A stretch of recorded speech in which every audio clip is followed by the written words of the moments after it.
दोस्तों, target with PS Parihar channel में आपका स्वागत है। सुबह की इस वीडियो में ऐसी सूचनाएं होती हैं जो विभिन्न समाचार पत्रों पर छाई हुई होती हैं और विद्यार्थियों के लिए आवश्यक होती हैं। तो आइए शुरू करते हैं और देख लेते हैं कि आज के समाचार पत्रों में विद्यार्थी जीवन से संबंधित कौन कौन सी सूचनाएं। आगे बढ़ने से पहले एक सूचना उन विद्यार्थियों के लिए जो विद्यार्थी बिहार डीएलएड एंट्रेंस एग्जाम की तैयारी कर रहे हैं। वे सभी अभ्यर्थी चक्षु प्रकाशन की इस बेस्ट बुक को ले सकते हैं।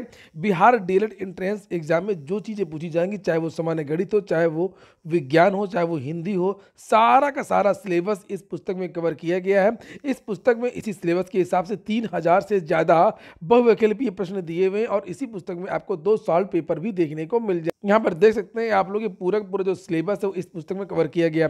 सभी कापी किताबों की दुकानों में चक्षु प्रकाशन ये पुस्तक मिल जाएगी और अगर आप लोग ऑनलाइन मंगवाना चाहते हैं तो उसकी लिंक मैंने डिस्क्रिप्शन बॉक्स में दे दिया, वहां पर जाकर के आप लोग ऑनलाइन भी मंगवा सकते हैं। चलिए शुरू करते हैं और सबसे पहले बात करेंगे रेलवे की। रेलवे इसी साल 1.5 लाख पदों पर नई भर्ती निकाल सकता है। ये आज ही का समाचार पत्र जिसे आप लोग यहाँ पर देख सकते हैं और यहाँ पर 2 भर्तियों के बारे में जानकारी दी गई है। एक तो ये हाईकोर्ट भर्ती के बारे में और दूसरा यहाँ पर रेलवे के बारे में लिखा हुआ है कि मध्य रेलवे में 30,000 समेत देश भर में 3 लाख पद रिक्त हैं। देखिए 3 लाख पद रिक्त हैं।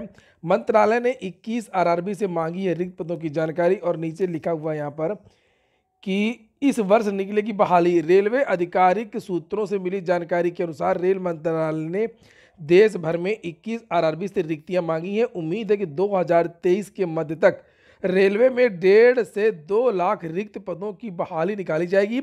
इसमें ग्रुप डी और सी से जुड़े पदों पर ज़्यादा बहाली होगी, इसकी तैयारी चल रही है। वहीं ग्रुप ए और ग्रुप बी के रिक्त पदों को भी भरा जाएगा। इन पदों को यूपीएससी के माध्यम से भरा जाएगा। ग्रुप ए और ग्रुप बी में 2020 के बाद बड़ी रिक्तियां नहीं निकाली गई। ये बात सही भी है। विद्यार्थियों ने इसके लिए एक बहुत बड़ा ट्विटर अभियान भी कुछ दिनों पहले चलाया था। विद्यार्थियों ने मांग की थी कि ये 5 साल पहले रेलवे की भर्ती आई थी और उसके बाद से रेलवे की कोई भर्ती नहीं आई है। उसके बाद 2018-19 के बाद में बहुत सारे ऐसे छात्र हैं जो हाल ही में ग्रेजुएट हुए हैं। और यहाँ पर देखिए लिखा है कि पूर्व मध्य व पूर्व जोन में 45,000 रिक्तियाँ हैं। आरआरबी के माध्यम से 18 जोन में नियुक्तियां होनी है। वर्तमान में देश के सभी जोन में रिक्तियां हैं। पूर्व मध्य और पूर्व रेलवे के अधीन बिहार के इलाके आते हैं और पूर्व मध्य और पूर्व जोन को मिलाकर के 45,000 रिक्तियां हैं। इसी तरीके से पश्चिम मध्य व पश्चिम को मिलाकर के 42,000 रिक्तियां हैं। वहीं प्रत्येक 18 जोन में भी हजारों रिक्तियां हैं। तो लगभग जितने भी जोन है सभी जोन में रिक्तियां हैं। लेकिन मैं आपको बता दूं, रिक्तियां तो हैं। अगर आप लोग चाहते हैं कि इसका जो विज्ञापन है इन भर्तियों का जल्द से जल्द आए तो ये एक 20 फरवरी को इन विद्यार्थियों ने फिर से भर्ती को निकालने के लिए सोशल मीडिया पर अभियान चलाने के लिए घोषणा की है। तो आप लोग भी सभी लोग जो है इन विद्यार्थियों का साथ। ऐसी बात नहीं है, रेलवे विद्यार्थियों की बातें सुनता है। जब विद्यार्थियों ने आंदोलन किया था कि रेलवे ग्रुप डी में एक ही परीक्षा होगी और एनटीपीसी में 20 गुना विद्यार्थियों को बुलाया जाए अगले चरण के लिए, तो मानना पड़ा था उस आंदोलन के बाद में। हालांकि बहुत सारे विद्यार्थी जेल गए थे, प्रयागराज के भी छात्र जेल गए थे, लेकिन रेलवे को झुकना पड़ा था। इसलिए आप लोग दबाव बना सकते हैं। अगली जो भर्ती की जो सूचना है वो पटना हाईकोर्ट में 550 सहायकों की नियुक्ति के लिए आवेदन शुरू। चैनल को आप लोग सब्सक्राइब अवश्य कर लें ताकि आप लोगों को इसी प्रकार की ऑथेंटिक अपडेट से सबसे पहले मिलती रहे। यहाँ पर लिखा हुआ है कि हाईकोर्ट में सहायक ग्रुप बी के 550 पदों पर नियुक्तियां होंगी। सोमवार को इसकी अधिसूचना जारी कर दी गई, यानी कल। आवेदन प्रक्रिया सोमवार से शुरू भी हो गई है। अभ्यर्थी को हाईकोर्ट की वेबसाइट पर जाकर के patnahighcourt.gov.in पर ऑनलाइन आवेदन करना होगा। ऑनलाइन आवेदन की अंतिम तिथि 7 मार्च रखी गई है। प्रारंभिक परीक्षा 30 अप्रैल को होगी। 189 सीटें लड़कियों के लिए रिजर्व हैं और इस पद के लिए आयु सीमा 18 से 37 साल तय की गई है। लिखित परीक्षा के बाद में विद्यार्थियों को टाइप टेस्ट देना होगा और उसके बाद में विद्यार्थी साक्षात्कार देंगे। लिखा है कि मुख्य परीक्षा में 40% अंक लाना अनिवार्य है। इंटरव्यू में 30% अंक लाना होगा।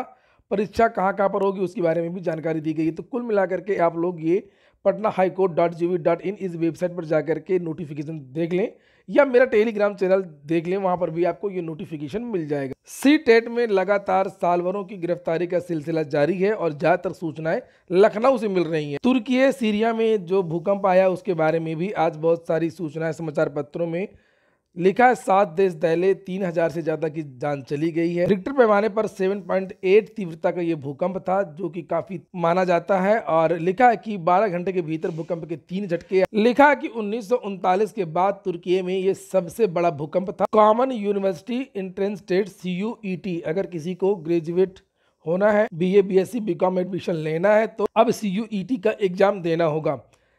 तो उसके लिए जो आवेदन है वो इसी सप्ताह से शुरू हो जाएंगे। लिखा हुआ है कि इलाहाबाद विश्वविद्यालय समेत देश के अन्य केंद्रीय विश्वविद्यालयों में शैक्षिक सत्र 2023-24 में दाखिले के लिए आवेदन की प्रक्रिया इसी सप्ताह शुरू होगी।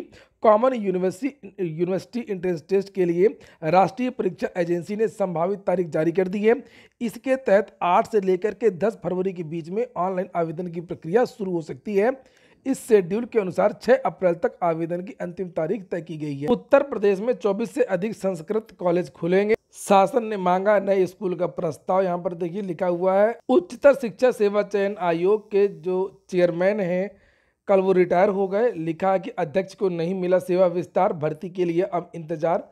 अब लटक गई है जो विज्ञापन संख्या 51 वाली भर्ती थी असिस्टेंट प्रोफेसर की। अब ये कयास लगाया जा रहे हैं कि इसलिए सेवा का विस्तार नहीं दिया गया है कि नया शिक्षा सेवा चयन आयोग जो है उसकी जो स्थापना होती है या उसका जो गठन है वो जल्द होगा। लिखा है कि नए शिक्षा सेवा आयोग का गठन जल्द ही हो सकता है, जिससे उच्चतर शिक्षा आयोग आयोग को भी शामिल किया जाना है।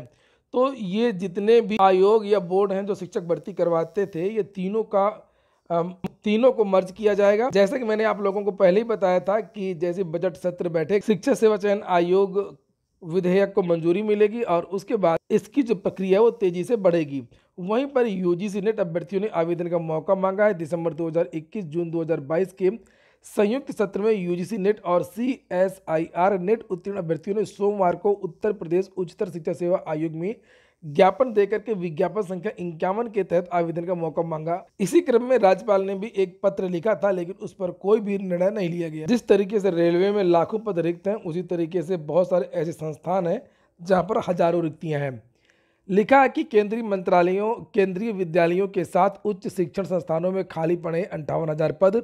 शिक्षा मंत्रालय के अनुसार देश भर के केंद्रीय विद्यालयों, नवोदय विद्यालयों और केंद्रीय उच्च शिक्षा संस्थानों में 58,000 से अधिक शिक्षण और गैर शिक्षण के पद खाली हैं। रोडवेज बसों का सफर महंगा, आज से ही ये लागू हो गया है। बढ़ा किराया, अब दिल्ली के लिए देने होंगे 132 रुपये। ये दरें हैं नई, जिन्हें आप लोग यहाँ पर देख सकते हैं। साधारण जो बसें रोडवेज की ₹1.30 प्रति किलोमीटर, जनरथ में ₹1.64 प्रति किलोमीटर, जनरथ 2x2 ₹1.94 प्रति किलोमीटर और वातानुकूलित स्लीपर में ₹2.59 प्रति किलोमीटर।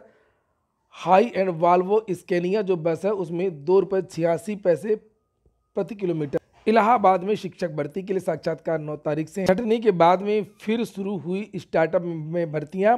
इस साल 50,000 से अधिक भर्तियां होने का अनुमान है।